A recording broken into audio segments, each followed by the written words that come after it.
Hello everyone, welcome to ITLS academy. हमारा lecture है the biologics licence application, जिसको कि शॉर्ट में बोलते हैं BLA in common technical document, that is CTD format.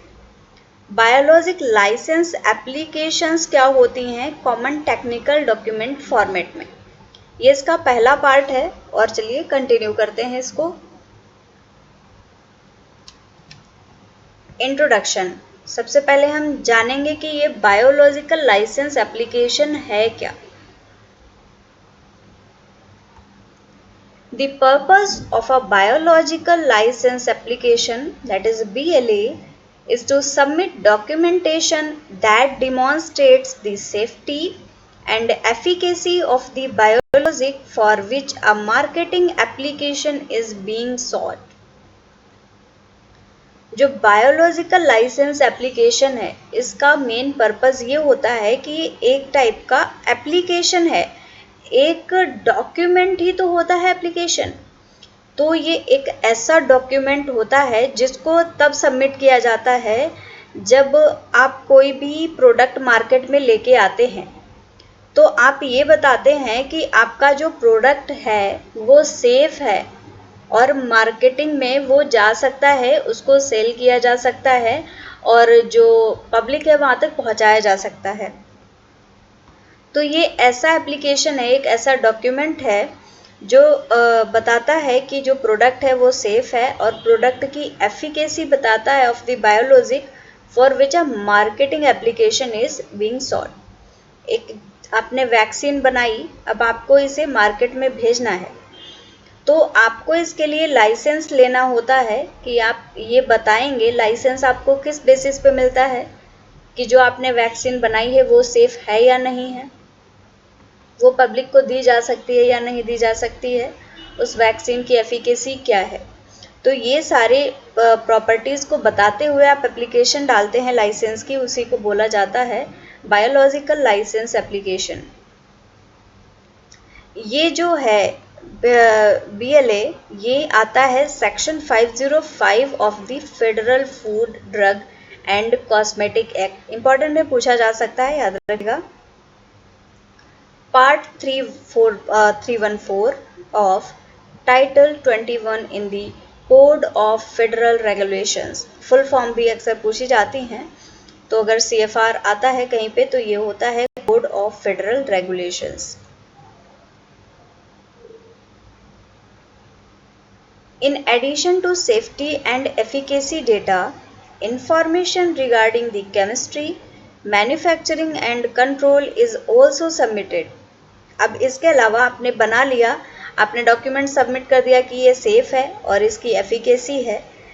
इसके अलावा भी आपको कुछ चीज़ें उस एप्लीकेशन में शो करनी होती हैं, दिखानी होती हैं, जैसे कि क्या केमिस्ट्री है, क्या रिएक्शन करके आपने क्या प्रोडक्ट बनाया है, मैन्युफैक्चरिंग कैसे की है और उसका कंट्रोल क्या है। तो इसको बोला जाता है CMC, that is chemistry manufacturing and control का भी इंफॉर्मेशन आपको देना रहता है टू गेट बायोलॉजिकल लाइसेंस। आपको अगर लाइसेंस चाहिए है तो ये सारी आपको इंफॉर्मेशन देनी होती है। Sources of data for the BLA include information from the original investigation new drug application, that is toxicological studies, IND information amendment। इसमें क्या होता है, आपको जो एप्लीकेशन के टाइप होते हैं उसमें क्या क्या चीज़ें देनी होती हैं, किस टाइप की इंफॉर्मेशन चाहिए होती है, ये बताया गया है।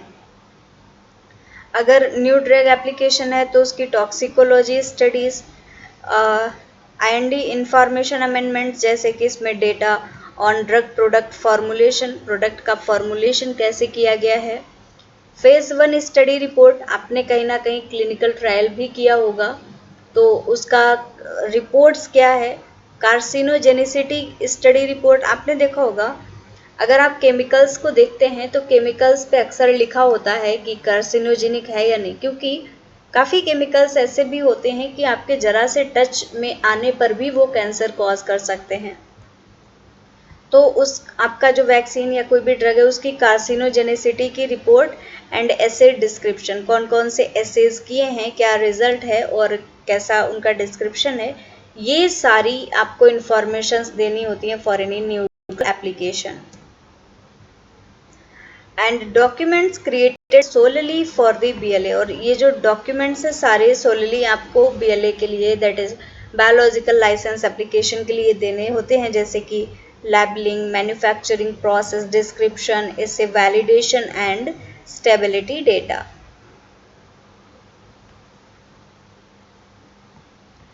BLAs are submitted in a format known, अभी मुझे उम्मीद है आप सभी BLA से फैमिलियर हो चुके होंगे, तो मैं ये वर्ड डायरेक्टली यूज करूँ तो कोई प्रॉब्लम नहीं होना चाहिए। So BLAs are submitted in a format known as common technical document. जिस फॉर्मेट में सबमिट किया जाता है उसको बोला जाता है common technical document. This format is used for the registration of all new pharmaceuticals for human use, including vaccines. अब ये जो CTD फॉर्मेट है, कॉमन टेक्निकल डॉक्यूमेंट, ये किसी भी टाइप की नई ड्रग या कोई वैक्सीन, कोई भी फार्मास्यूटिकल प्रोडक्ट अगर बनाया जा रहा है और उसको मार्केट में लाया जा रहा है तो उसके लिए ये CTD आपको सबमिट करना ही होता है। The CTD format is a harmonized table of content, TOC। काफ़ी शॉर्ट फॉर्म मिलेंगे आपको इस पूरे चैप्टर में, तो उम्मीद है आप लोग याद रखेंगे। CTD format is a harmonized table of content for marketing application that is the result of an international conference of harmonization committee। जो CTD फॉर्मेट है, ये फॉर्मेट एक टेबल ऑफ कंटेंट होता है। टेबल ऑफ कंटेंट मतलब आपको format में ये चीज़ें बताई जाती हैं कि क्या क्या चीज़ें होनी चाहिए प्लस किस प्लेस पे होनी चाहिए, और ये सारे मार्केटिंग एप्लीकेशन का जो फॉर्मेट बनाया गया है, this is the result of international conference of harmonisation. मतलब कोशिश की गई है कि सारा फॉर्मेट एक ही जैसा हो, कभी भी कोई ड्रग के लिए अप्लाई करता है तो एक जैसे फॉर्मेट में ही उसको अप्लाई करने को मिले। The ICH guidance documents include the following। जो international conference of harmonisation committee की थी, उसमें कुछ चीज़ें थी जो कि होनी ही चाहिए डॉक्यूमेंट में, जैसे M4 organisation of the CTD, आपका कॉमन टेक्निकल डॉक्यूमेंट का ऑर्गेनाइजेशन क्या है। M4Q में आता है क्वालिटी, CMC इंफॉर्मेशन जो कि अभी हमने पढ़ा।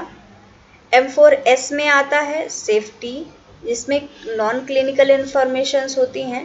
एंड M4E में आता है efficacy, that is clinical informations. देखिएगा बच्चों, बहुत आसान है इसको याद रखना। जो M4 सिंपली होगा उसमें ऑर्गेनाइजेशन आता है, ऑर्गेनाइजेशन के बाद में M4 के साथ में जो वर्ड है, Q है तो क्वालिटी, S है तो सेफ्टी और E है तो एफिकेसी। आपको यहाँ पे ये ज़रूर याद रखना है कि एफिकेसी में क्लिनिकल इन्फॉर्मेशंस होती हैं, जबकि सेफ्टी में नॉन क्लिनिकल इन्फॉर्मेशंस प्रोवाइड की जाती हैं। तो चलिए अब देखते हैं organisation of the biologics licensing application, किसमें आएगा ये, M4।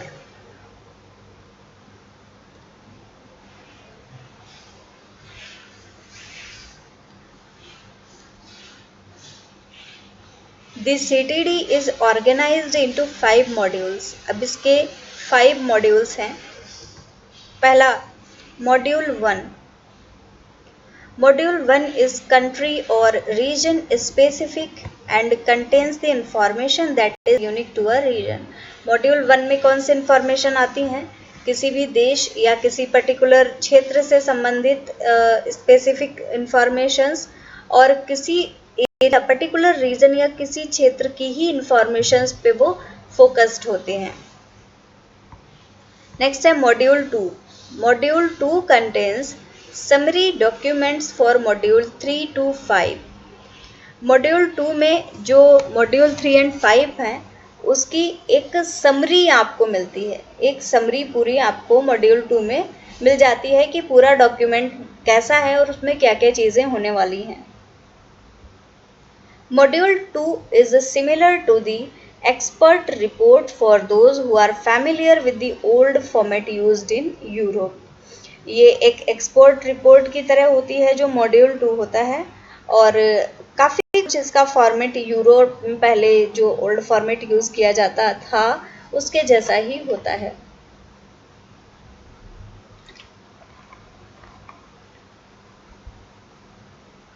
नेक्स्ट आता है module 3। Module 3 is called the quality module. Module 3 quality module होता है, और क्वालिटी मॉड्यूल में क्या आता है? ऑल दी नॉन क्लिनिकल और CMC informations, that is non clinical तो M4S और M4E में आता है, क्लिनिकल नॉन क्लिनिकल, इसमें CMC इंफॉर्मेशंस आती हैं for the new product. Next है मॉड्यूल 4। मॉड्यूल 4 में आपको नॉन क्लिनिकल डेटा मिलता है, and clinical data are presented in module 5। अब सभी के नाम क्या हैं आपको उम्मीद है याद होगा। M4, फिर उसके बाद में M4Q क्वालिटी, M4S सेफ्टी जो कि आएगा नॉन क्लिनिकल में, और M4 एफिकेसी E जो कि आएगा मॉड्यूल 5 में, जिसमें कि क्लिनिकल डेटा होता है।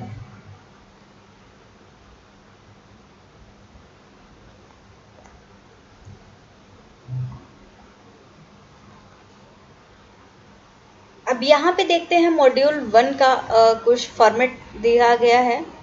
मॉड्यूल 1 इसमें क्या होता है? Administrative information and prescribing information. So module 1 contains documents that are specific for each region। अभी हमने देखा था कि एरिया या कंट्री स्पेसिफिक होता है मॉड्यूल 1, तो ऐसे डॉक्यूमेंट्स इसमें होते हैं जो कि रीजन स्पेसिफिक होते हैं।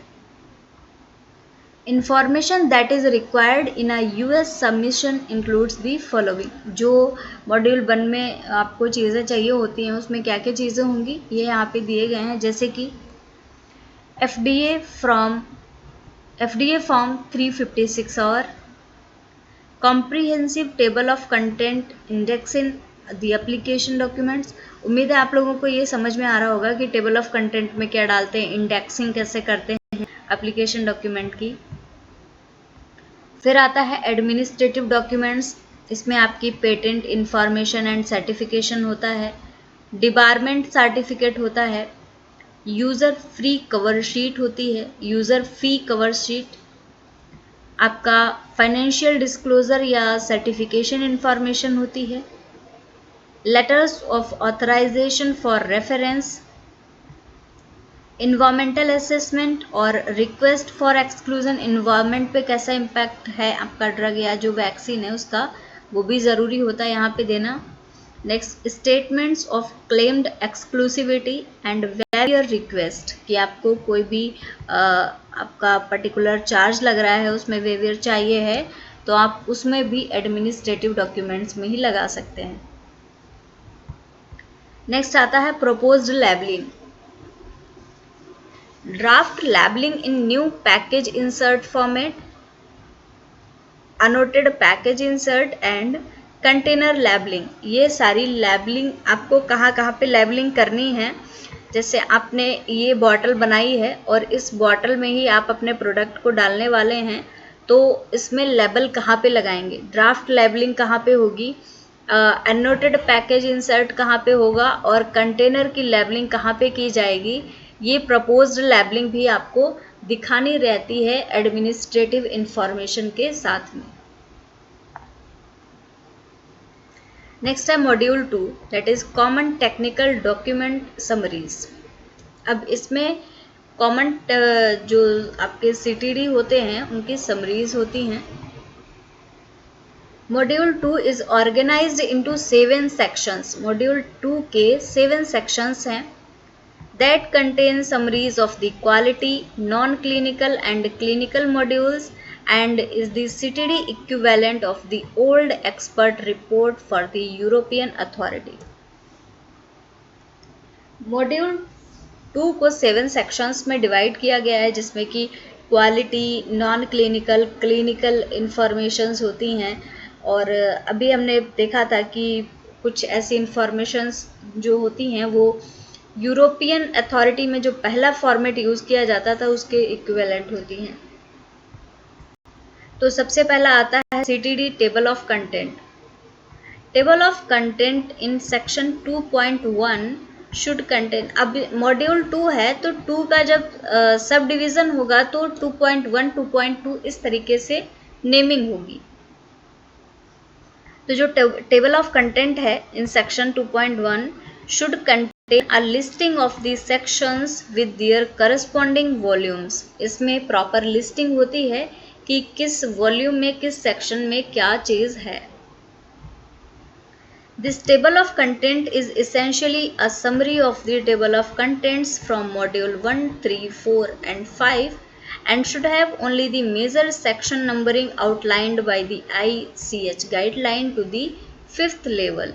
यहाँ पे जो सारी informations होती हैं इसमें सिर्फ मेजर सेक्शन नंबरिंग होता है। जैसे कि आपका कोई पर्टिकुलर हेडिंग है, उसके अंदर बहुत सारी सब हेडिंग है, तो आप जो टेबल ऑफ कंटेंट में डालेंगे मेन हेडिंग जो मेजर सेक्शन होगा उसी को मेंशन करेंगे, उसके सब हेडिंग्स को उस पे मेंशन करने की ज़रूरत नहीं होती।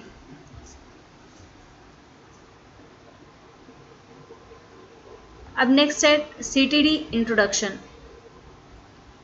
The CTD introduction should include a general introduction to the biologic with information including the pharmacological class, the mode of action and the proposed clinical use।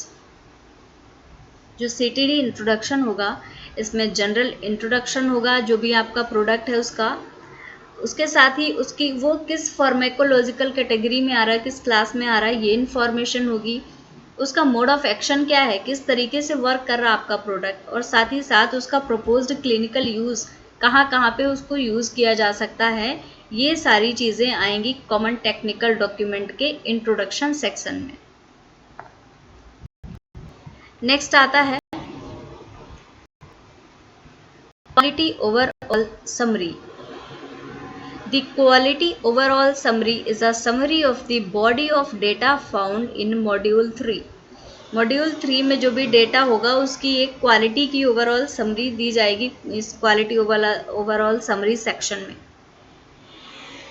Sufficient information should be provided so that the quality reviewer has a good overview of module 3 content।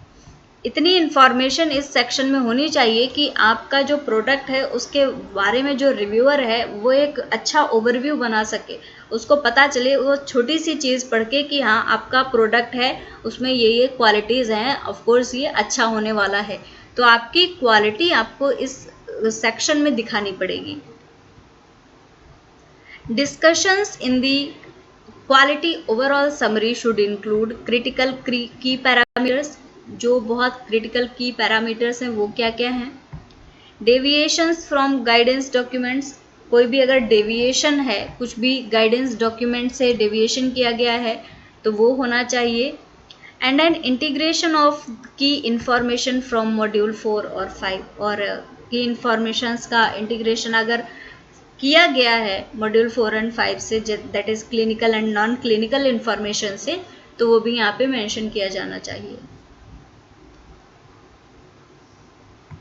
अगला आता है non clinical overview.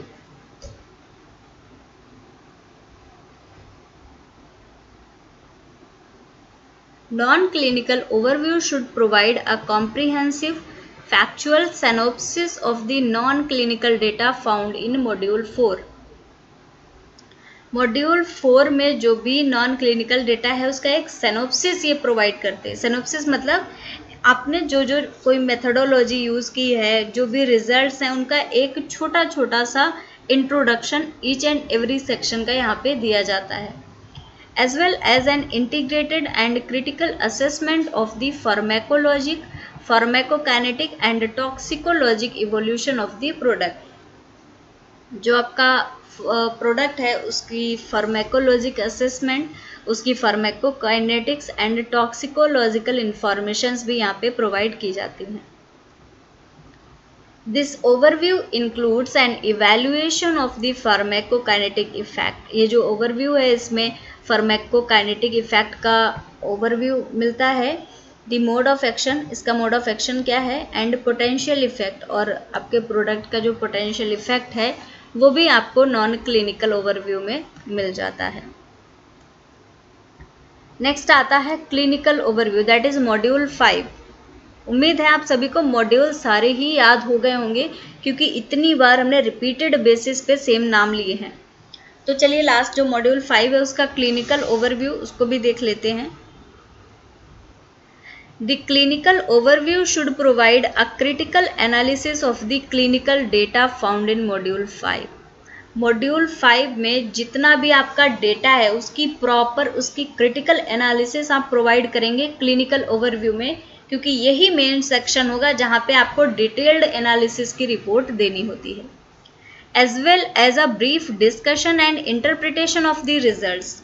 आपने जो भी analysis की है उसका discussion, proper discussion होना चाहिए, एंड रिजल्ट्स का इंटरप्रिटेशन भी आप इसी क्लिनिकल ओवरव्यू वाले मॉड्यूल में करते हैं। And the conclusion and implications of the data. अब आपने एनालिसिस की, डिस्कशन किया, रिजल्ट्स को इंटरप्रेट कर लिया, अब क्या, अब आता है कि आपने ये सारी चीज़ों से क्या निष्कर्ष निकाला, क्या कंक्लूजन निकाला, और उस कंक्लूजन को आप यहाँ पे इंक्लूड करते हैं। The content of this section includes a product development rational. इस सेक्शन में आपको ये बताना होता है कि आपने जो प्रोडक्ट डेवलप किया है उसका उद्देश्य क्या है, उसका रेशनल क्या है। And evaluation of the programme, जो आपका प्रोग्राम है उसकी स्ट्रेंथ क्या है, वीकनेस क्या है, इवेल्युएट करेंगे आप प्रॉपरली कि आपने प्रोडक्ट बनाए किन चीज़ों में अच्छा है, किन चीज़ों में बुरा है, सारी चीज़ें। एंड स्टडी रिजल्ट्स, जो आपने स्टडीज़ की हैं इससे रिलेटेड उसके रिजल्ट्स क्या हैं। ओवरव्यूज ऑफ बायोफार्मास्यूटिक्स के ओवरव्यू क्या हैं।